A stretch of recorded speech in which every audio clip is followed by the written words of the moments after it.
রাসূল করিম সাল্লাল্লাহু আলাইহি ওয়াসাল্লামকে প্রশ্ন করা হলো, হুজুর দুনিয়াতে শহীদ হয় নাই, অথচ কিয়ামতের দিন তারা শহীদ হিসাবে হাশরের ময়দানে উঠবে, এরকম কোন সুযোগ আছে কি? আউযু বিল্লাহি মিনাশ শাইতানির রাজীম। বিসমিল্লাহির রাহমানির রাহিম। ইয়া আইয়ুহাল্লাযীনা আমানুত্তাকুল্লাহা ওয়া কুলু কাওলান সাদীদা يصلح لكم أعمالكم ويغفر لكم ذنوبكم ومن يطع الله ورسوله فقد فاز فوزا عظيما صدق الله المولانا العظيم وصدق رسوله النبي الكريم وقال رسول الله صلى الله تعالى عليه وعلى آله وسلم من أحدث في أمرنا هذا ما ليس فيه فهو رد هذا حديث صحيح بالإسناد رواه البخاري في صحيحه وروى النسائي في سننه وقال تعالى في شان حبيبه وأمر المؤمنين أن يصلى حبيبه الكريم إن الله وملائكته يصلون على النبي يا أيها الذين آمنوا صلوا عليه وسلموا تسليما اللهم صل على مولانا محمد وعلى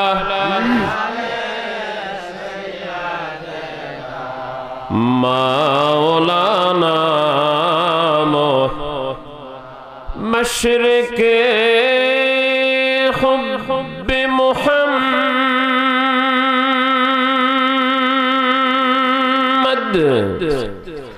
مطلع ديوان ما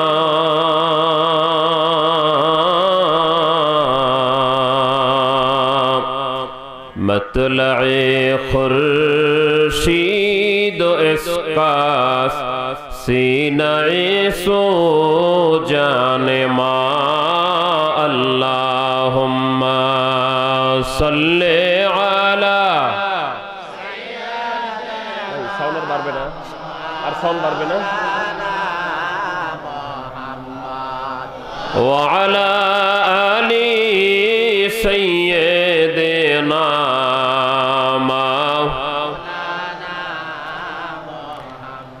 يا صاحب الجمال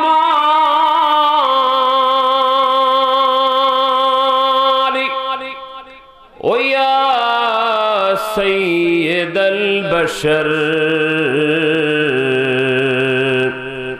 من وجهك المنير لقد نور القمر لا يمكن الثناء كما كان حقه بعد از خدا بزرگی توی قصہ مختصر اللهم صل على سيدنا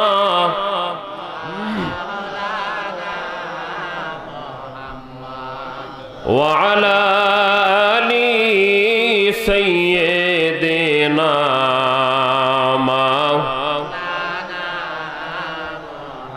وأحسن منك لم ترى قط عيني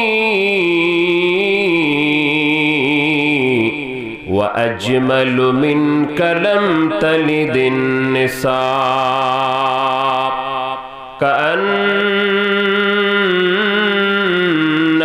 قد خلقت كما تشاء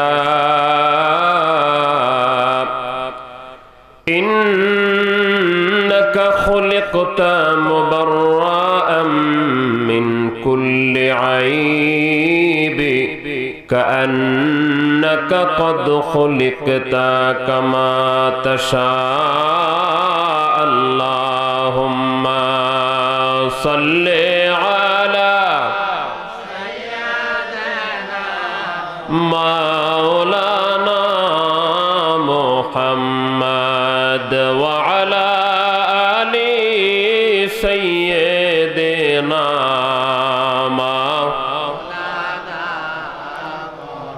কোথায় রইলেন এলাকাবাসী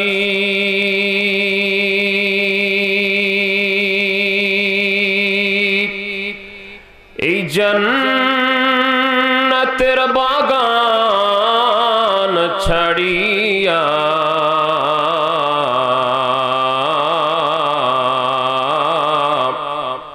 এই জলসাতে বসলে আপনার কপাল যাবে খোলিয়া আল্লাহুম্মা সাল্লি আলা মাওলানা মুহাম্মদ ওয়া আলা আলি সাইয়্যিদিনা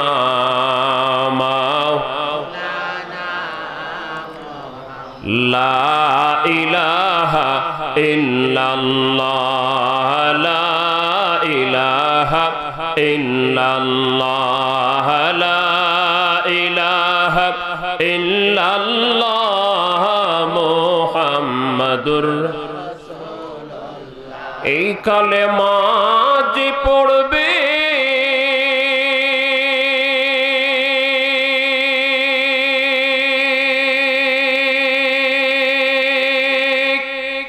তার অন্ধ কলব না রবে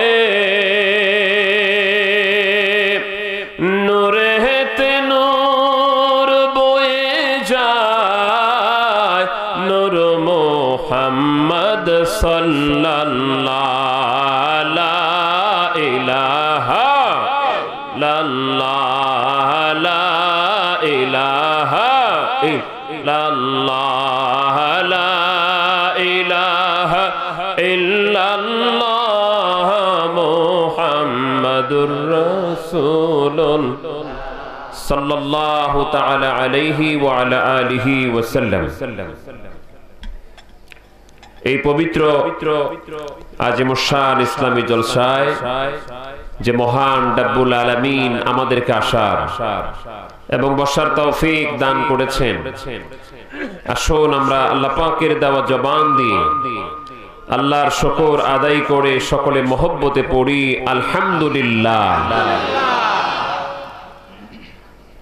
এবার মহব্বতের সাথে যারা আলহামদুলিল্লাহ বলছেন তারাও বলবেন, আর যারা বলেন নাই তারাও বলবেন। একসাথে বলেন তো, আমাদেরকে সৃষ্টি করেছেন কে? এখানে এনেছেন কে? আল্লাহ যদি চায় যে আমাদেরকে নিয়ে চলে যাবে, আমরা জোর করে থাকতে পারবো? যুবকরা তো পারবে, বয়স তো এখনো কম, 20 বছর, 18 বছর, 25 বছর। ওরা চিন্তা করছে বুড়েরা বসে বসে ওয়াজ শুনুক। আমাদের তো এখনো অনেক বয়স আছে, আছে না ভাই?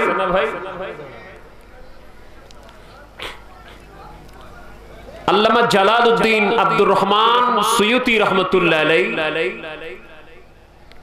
তিনি অনেকগুলি কিতাব লিখেছেন। তার মধ্যে একটি কিতাবের নাম হচ্ছে শারহুস সুদূর। এই শারহুস সুদূরে তিনি একটি বাব এইভাবে লিখেছেন, বাবু যিকরিল মাউত, মৃত্যুকে স্মরণ করা। মৃত্যুকে কিভাবে স্মরণ করা যায় আর মৃত্যুকে স্মরণ করার ফজিলত কি? অন্য একটি হাদিস এসেছে, ইমাম সৈয়দ মাহমুদ আলুসি তিনি তাফসীর রুহুল মাআনিতে উল্লেখ করছেন, রাসূল করিম সাল্লাল্লাহু আলাইহি ওয়াসাল্লামকে প্রশ্ন করা হলো, হুজুর দুনিয়াতে শহীদ হয় নাই, অথচ কিয়ামতের দিন তারা শহীদ হিসাবে হাসরের ময়দানে উঠবে, এরকম কোন সুযোগ আছে কি? রাসূল বললেন, আছে। দুনিয়াতে শহীদ হয় নাই, কিন্তু কিয়ামতের দিন শহীদ হিসেবে হাসরের ময়দানে উঠবে। হুজুর কারা? আল্লাহ রাসূল বলছেন, মাইয়াযকুরুল মাউতা 20 মাররা। আমার কোন উম্মত যদি দিনে 20 বার মৃত্যুর কথা স্মরণ করে, হাসরের দিন তারা শহীদ হিসেবে উঠবে। এজন্য আল্লামা জালালউদ্দিন আব্দুর রহমান সুয়ুতি বাবু যিকরিল মাউত একটা অধ্যায় লিখলেন। সেখানে যতগুলো হাদিস আনলেন, সব হাদিসগুলি তিনি উল্লেখ করেছেন কবর জিয়ারত করার হাদিস। কবর জিয়ারত করার হাদিস কেন? ওই ব্যাখ্যাটা আমি ওদিকে যাব না, আমি শুধু একটা জিনিস বুঝাবার জন্য কথা টানছি।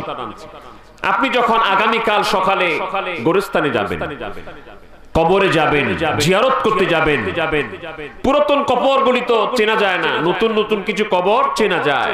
1 বছর 2 বছর যাদের মাটি দেওয়া হয়েছে, একটা কবর দেখে মনে পড়বে, আরে এই লোকটাকে এখানে দাফন করা হয়েছে, বয়স ছিল 40 বছর। আরেকটা পাশে একটা মানুষ বৃদ্ধ, দেখবেন এখানে কবর দেওয়া হয়েছে, তার বয়স হয়েছিল 80 বছর। হঠাৎ করে আরেকটা কবর এমন চোখে পড়বে, আপনার বয়স আমার বয়স হয়তো 30 বছর, কারো 25 বছর, পাশে আরেকটা কবর চোখে পড়বে, ওই কবরের বাসিন্দার দুনিয়াতে বয়স ছিল 15 বছর। এরকম হবে না? পাশে আরেকটা ছোট্ট কবর, অনেক লম্বা না, ছোট্ট একটা কবর চোখে পড়বে, তখন মনে পড়বে, হারে এই কবরটা এত ছোট কেন? তখন কবর পড়বে, এটা বাচ্চার কবর, এর বয়স তো ছিল 1 মাস 2 মাস, অথবা জন্মের সময় মারা গেছে। তাহলে আমি যুবক, আমি আপনার বিবেকের কাছে প্রশ্ন করি, আপনি কোন আশায় আছেন যে আমি আরো বাঁচবো? কিসের চিন্তা করছেন? আমার হায়াত আরো আছে। আপনাকে বুঝা উচিত, আপনার বয়স 20-19 বছরের মানুষ কবরে শুয়ে আছে, আপনার বয়স 10-9 বছরের বাচ্চা কবরে শুয়ে আছে। ছোটরা তো বুঝবে না, আপনাদেরকে বুঝাবার জন্য বলি, যার বয়স একদিন দুনিয়াতে এসেছে, শ্বাস নিঃশ্বাস নিতে পেরেছে, তারও বুঝা উচিত দুনিয়াতে সে চোখ খুলে তাকাতে পারে নাই, মায়ের গর্ভ থেকে দুনিয়া থেকে বিদায় হয়ে গেছে। এরকম মানুষ গোরস্থানে নাই?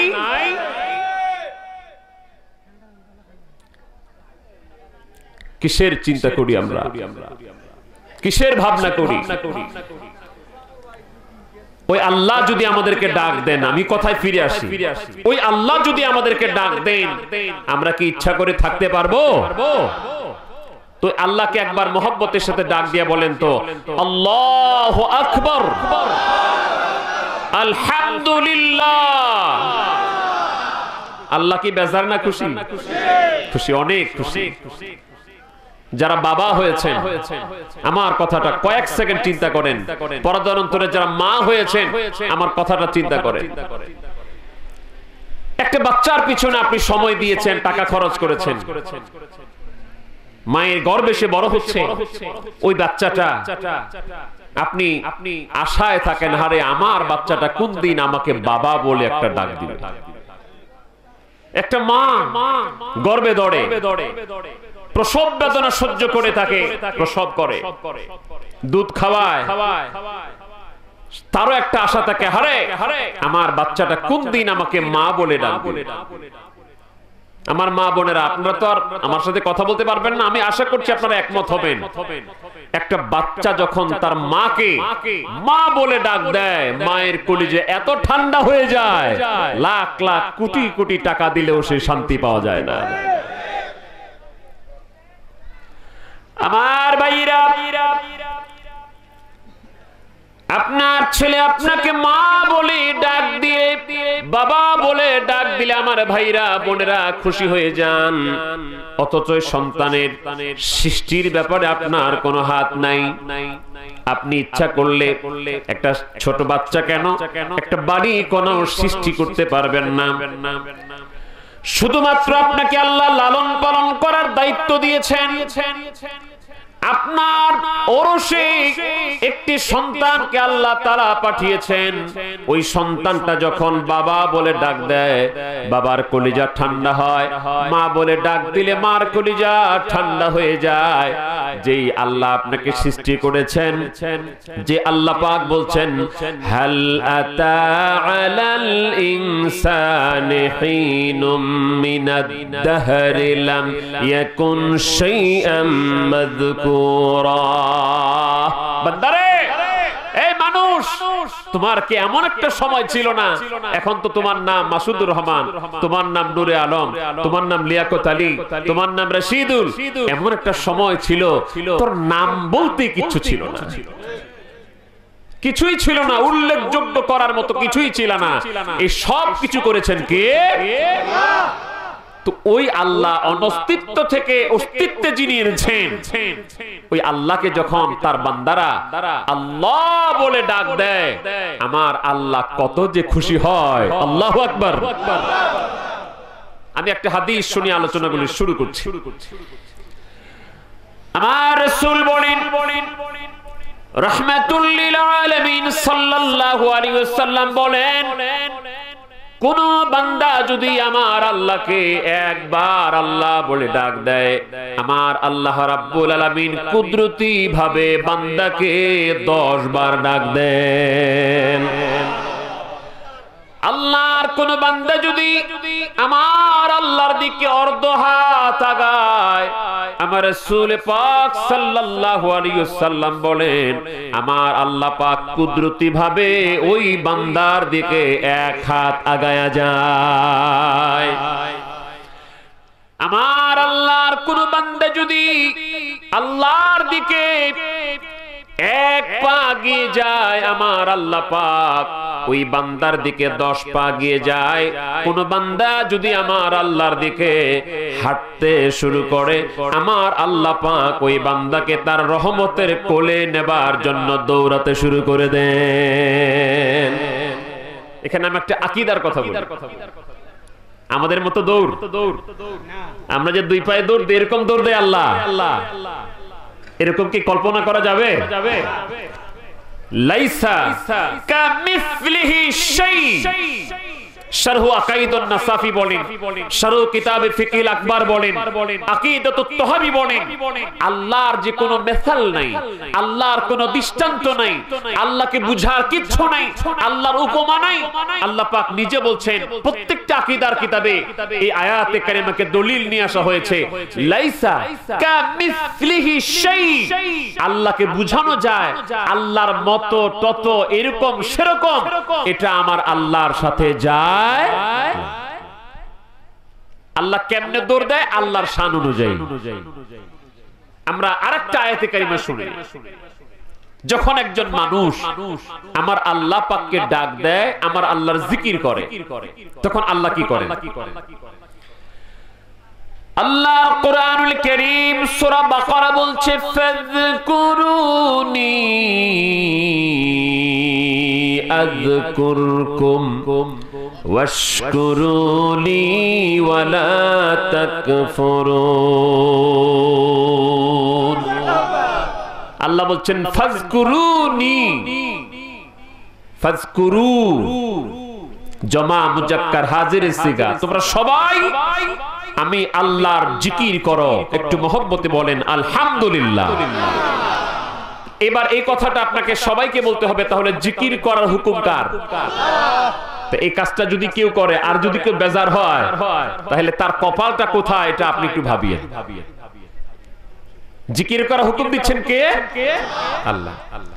আল্লাহ বলছেন বান্দারে তোমরা আমার জিকির করো, বিনিময়ে কি করবে জানো?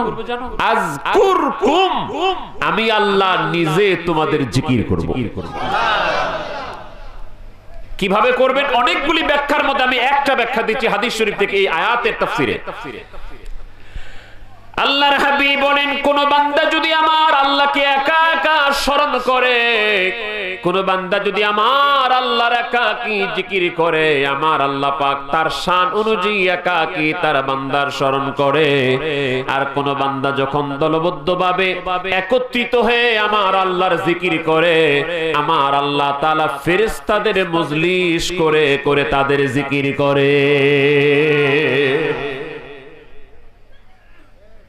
এবার মহব্বতে জবান খুলে ওই আল্লাহর প্রশংসা হবে, জিকির হবে, গুণগান হবে, মহব্বতে বলেন আলহামদুলিল্লাহ। এবার বলেন এই মাহফিলে আসতে পেরে আপনারা আসলে খুশি? বেজার না খুশি? এজন্য আবার বলেন আলহামদুলিল্লাহ। আমার আগে তো আপনারা অনেক চমৎকার চমৎকার আলোচনা শুনেছেন। আমার ভাই মাওলানা নূর আলম ভাই আমার ব্যাপারে অনেক বেশি বলে ফেলেছেন, আমাকে স্নেহ করে তো, এটা স্নেহের ব্যাপারে বলেছেন। উনিও অনেক বড় আলেম। আমি এক সময় উনি আমার ক্লাস নিতেন, হাদিস পড়িয়েছেন আমাকে, আলেমে হাদিস পড়িয়েছেন আমাকে। আরবি কি পরিমাণ জানে, হাদিস কোরআন কি পরিমাণ জানে এটা আমি জানি, বলার সুযোগ পাচ্ছেন না, উনি টিচিং এ আছেন। তার আগে আমাদের মাওলানা লিয়াকত আলী ভাই, রশিদুল ভাই যারা কথা বলেছেন সবাই অনেক চমৎকার কথা বলতে পারেন। তো আল্লাহ পাক যেহেতু আমাকে এনেছেন এখানে, আমিও যদি এই 12টা পর্যন্ত কথা বলি কষ্ট হবে আপনাদের? মাইকটা আরেকটু ভালো হইলে ভালো হইতো, আমার অভিযোগ বেশি না, আরেকটু ভালো হইলে আর একটু ভালো হইতো। উনি চেষ্টা করতে থাক, আমরা একটু কথা বলতে থাক। এবার আমি সরাসরি কথা বলবার জন্য, এ তো ভালো হচ্ছে মনে হয়, সরাসরি কথা বলবার জন্য বলি একটা জিনিস। এখানে প্রায় খিলাফ হয়ে গেছে, যারা আসবে তারা হয়তো খুব কষ্ট হবে বসতে। আমি একটি জিনিস কম্পেয়ার করার জন্য আপনাকে বলি, আপনারা যারা এখানে বসে আছেন আর যারা বাইরে দোকানে পাশারে অযথাই ঘোরাফেরা করছে, লাভ কি ওদের হচ্ছে না আপনাদের হচ্ছে? না না না, আপনাদের লস হয়ে যাচ্ছে না। ওনারা তো বাদাম খাইতে পারতেছে, ফুচকা খাইতে পারতেছে, ঘুরতে পারতেছে, হাঁটতে পারতেছে, আপনারা তো এক জায়গায় চুপ করে বসে আছে। তাহলে আমি একটা আয়াতে কারিমা শোনাই, একটা হাদিস শোনাই। আল্লাহ পাক বলছেন ইয়াউমা ইদিন তুহাদ্দিসু আখবারাহা। সূরা জিলজালে আল্লাহ বলছেন কিয়ামত যখন হবে তখন এই জমিন তার খবরগুলি বলবে, তার সংবাদগুলি বলবে। কেন বলবে? বিআন্না রাব্বাকা আওহা লাহা। আল্লাহ বলবে এই জমিন তুই তোর কথাগুলি বল। আয়াত যখন নাজিল হলো তখন রাসূল করিম সাল্লাল্লাহু আলাইহি ওয়াসাল্লাম সাহাবীদেরকে প্রশ্ন করলেন, সাহাবীরা আচ্ছা তোমরা কি বলতে পারো জমিন কিভাবে কথা বলবে, কি কি বলবে? একটা জিনিস আজকে থেকে ব্রেনের মধ্যে ঢুকায় নেন। আমার রাসূল করিম সাল্লাল্লাহু আলাইহি ওয়াসাল্লাম যখন সাহাবীদেরকে এই জাতীয় কোন প্রশ্ন করতেন, নবীজি যখন সাহাবীদেরকে এই জাতীয় কোন প্রশ্ন করতেন তখন সাহাবীদের আদব দেখেন। তখন সাহাবীরা বলতেন আল্লাহু ওয়া রাসূলুহু আ'লাম। আমি গল্প কিসসা বলছি না, আমি হাদিস শোনাচ্ছি। সাহাবায়ে কেরাম বলতেন আল্লাহু ওয়া রাসূলুহু আ'লাম। সত্তা উল্লেখ করছেন দুইটা, একজন সত্তা আমার আল্লাহ, আরেকজন সত্তা মুহাম্মাদুর রাসূলুল্লাহ সাল্লাল্লাহু আলাইহি ওয়াসাল্লাম। কিন্তু ফেল উল্লেখ করছেন একটা, আ'লাম শব্দটা ইসমে তাফজিল। সাহাবায়ে কেরাম বলতেন এর ব্যাখ্যা, এর মানে, এর অর্থ আমার আল্লাহও ভালো জানে, আমার রাসূলও ভালো জানে। জোরে কোন সুবহানাল্লাহ। এখানে কি শিরক হয়ে গেছে? শিরক হবে না? কিছু মানুষের ব্রেনের মধ্যে ঢুকে গেছে ভূত আর কি। শিরক শিরক আর বেদাত বেদাত। কিছু বললে এটার মধ্যে দলিল খুঁজবে না, ইবাদত খুঁজবে না, খালি খুঁজবে বেদাত, খালি খুঁজবে শিরক। তা আপনি সারা জীবন খুঁজেন তো সাহাবীরা জি বলল আল্লাহু ওয়া রাসূলুহু আ'লাম, আল্লাহ ভালো জানে, আল্লাহ রাসূলও ভালো জানে, শিরক খুঁজেন সারা জীবন আপনি। কথাটা তো আমরা বলছি না, মুফতি মাসুদুর রহমান হামিদি বলছে না, এই কথাটা আল্লাহর নবীর সামনে আল্লাহর নবীর সাহাবায়ে কেরাম বলতেন। দলিলটা আমি অ্যাড করার জন্য জাস্ট আরেকটা হাদিস বলছি। হাদিসটি ইমাম বুখারী তার কিতাবুল ঈমানে উল্লেখ করেছেন এবং কিতাবুল ইলমে উল্লেখ করেছেন। কিভাবে? গ্রাম থেকে, একটা এলাকা থেকে কিছু মানুষ আসছে রাসূল করিম সাল্লাল্লাহু আলাইহি ওয়াসাল্লামের দরবারে। এবার আপনি একটু ভাবেন তো, আপনিও যদি নবীর দরবারে হাজিরা দিতে পারতেন কেমন লাগতো? আরে রাসূলকে যদি দুই নয়নে দেখতে পারতাম, আমার মনে হয় এখানে যারা বসে আছেন আপনাদের ঈমান, আপনাদের আকীদা, আপনাদের ইচ্ছা সবার না হতে পারে, আমি বিশ্বাস করি ম্যাক্সিমামের এটাই ঈমান, এটাই ইচ্ছা, আমার গাড়ি বাড়ি সয় সম্পত্তি জায়গা জমি সবকিছুর বিনিময়ে যদি একবার রাসূলকে দেখতে পেতাম। এই কথা তো রাসূল বলেছেন একটা হাদিসে। নবীজি বলছেন সাহাবীরা শোনো, এমন একটা দিন আসবে, হাদিসটা মুসলিম শরীফের, এমন একটা দিন আসবে আমার কিছু উম্মতরা আমি নবীকে দেখার জন্য টাকা পয়সা ধন দৌলত মান ইজ্জত হুরমত সবকিছুর বিনিময়ে তারা শুধু আমি নবীকে একটা নজর দেখতে চাবে। এরাই খুশনসিব। কিছু লোক আসছে নবীর কদমে, এসে বলছে হুজুর আপনি আমাদেরকে কিছু জিনিস শিক্ষা দেন, আমরা এই আমলগুলি করলে যেন সোজা আল্লাহর জান্নাতে চলে যেতে পারি। রাসূল পাক সাল্লাল্লাহু আলাইহি ওয়াসাল্লাম প্রথমেই বললেন আন তুমিনা বিল্লাহি ওয়াহদা। এই সাহাবীরা শোনো, তোমাদের ডিউটি হচ্ছে, তোমাদের দায়িত্ব হচ্ছে আন তুমিনা বিল্লাহি ওয়াহদা, এক আল্লাহর উপর ঈমান আনতে হবে। এবার সকলে বলেন তো আমাদের আল্লাহ কয়জন? আর একটু জোরে বলেন আল্লাহ কয়জন? যারা আটরশি যায় তারা বুঝি দুই আল্লাহ মানে? আপনাদের বদরগঞ্জের মানুষ, রংপুরের মানুষ যে আল্লাহকে মানে, আটরশি ওয়ালারা বুঝি অন্য আল্লাহকে মানে। বদরগঞ্জের মানুষকে যে আল্লাহ সৃষ্টি করেছেন, আটরশি যারা যায় তাদেরকে কি অন্য আল্লাহ সৃষ্টি করছে? শিরক হয় কেমনে? অনেক মানুষ শিরকের সংজ্ঞাও জানে না, খালি হুশের ঠেলায় বলে ফেলে শিরক। পীরের দরবারে গেলে শিরক। যাক আমি কথাগুলি বলবো, কয়েকটা কথা বলবো, কষ্ট হচ্ছে আপনাদের? কষ্ট নিয়েন না ভাই। তাহলে রাসূল বললেন আন তুমিনা বিল্লাহি ওয়াহদা, এক আল্লাহর উপর ঈমান আনতে হবে। আবার বলেন কয় আল্লাহ? দুইজন হলে ঝামেলা হইতো না? একজন আল্লাহ বলতো আগামীকাল সকালবেলা সূর্য উঠবে 6:29।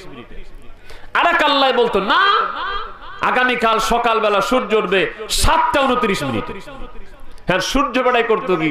উনি কইতো এক আল্লাহ কয় এইটা, ওই আল্লাহ কয় এটা, আমি উঠতামই না, লাগতো ঝামেলা। এজন্য আল্লাহ কয়জন? একজন। আমার রাসূল বললেন এক আল্লাহর উপর ঈমান আনবা। সাথে সাথে নবী বললেন হাল তাদরুনা মাআল ঈমানু বিল্লাহি ওয়াহদা। এই সাহাবীরা তোমরা কি জানো এক আল্লাহর উপর ঈমান আনার মানে কি? কি বুঝলা? যে আমি যে বললাম এক আল্লাহর উপর ঈমান আনতে হবে, তোমরা কি বুঝলা? সাহাবীদের জবাব শুনেন, হাদিসে বুখারী কিতাবুল ঈমান কিতাবুল ইলম। সাহাবা ইকরাম বলছেন আল্লাহু ওয়া রাসূলুহু আ'লাম। হুজুর এক আল্লাহর উপর ঈমান আনার মানে কি? এটা আমার আল্লাহ ভালো জানে আর আমার আল্লাহর রাসূলও ভালো জানে।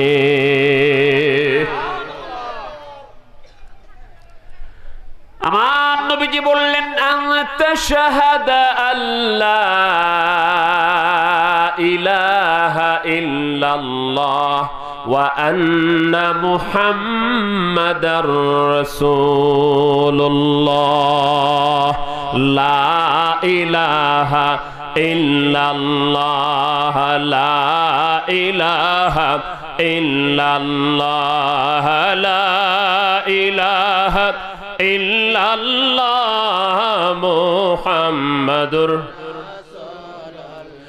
যার সিলাই পয়দা হইলি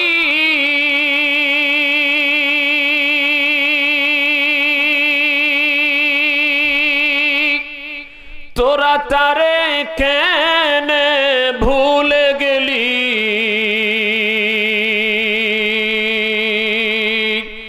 ওরে কামেল পীরের কদম ধর কলবে মাওলার জিকির কর লা ইলাহা ইল্লাল্লাহ লা ইলাহা ইল্লাল্লাহ লা ইলাহা ইল্লাল্লাহ মুহাম্মাদুর রবিউল আউয়াল চন্দ্রমাস নূরেতে নবীজি প্রকাশ বিমোহিত আকাশ বাতাস পরম কালেমা মুসলমান লা ইলাহা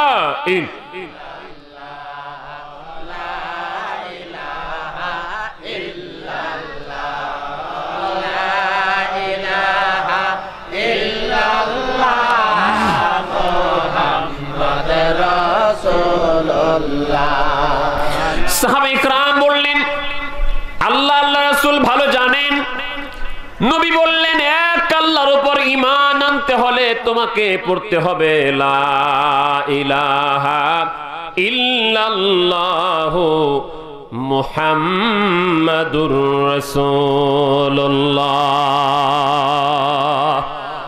সাল্লাল্লাহু আলাইহি ওয়াসাল্লাম যদি তুমি দুটোটা মানো দুটোটা পড়ো দুটোটার উপর বিশ্বাস করো তাহলেই তুমি এক আল্লাহর উপর ঈমান এনেছো ধরা হবে যদি আজীবন খালি লা ইলাহা ইল্লাল্লাহ পড়ো তাহলে এক আল্লাহর উপর ঈমান আনা হবে না হবে না হবে না আমি স্পষ্ট আকারে বলছি আমাদের কাছে কিছু কিছু জায়গা থেকে মাঝে মাঝে ফোন আসে মুফতি সাহেব আফসোস লাগছে কি আমাদের মসজিদে আগে ছিল লা ইলাহা ইল্লাল্লাহ মুহাম্মাদুর রাসূলুল্লাহ একসাথে লেখা ছিল ইদানিং কিছু কিছু ভাই সাহেবরা লা ইলাহা ইল্লাল্লাহ রেখে মুহাম্মাদুর রাসূলুল্লাহ অংশটাকে কেটে ফেলেছে সে বলেন আমার রাসূল কি বললেন এক আল্লাহর উপর ঈমান আনতে গেলে শুধু লা ইলাহা ইল্লাল্লাহ না সাথে সাথে মুহাম্মাদুর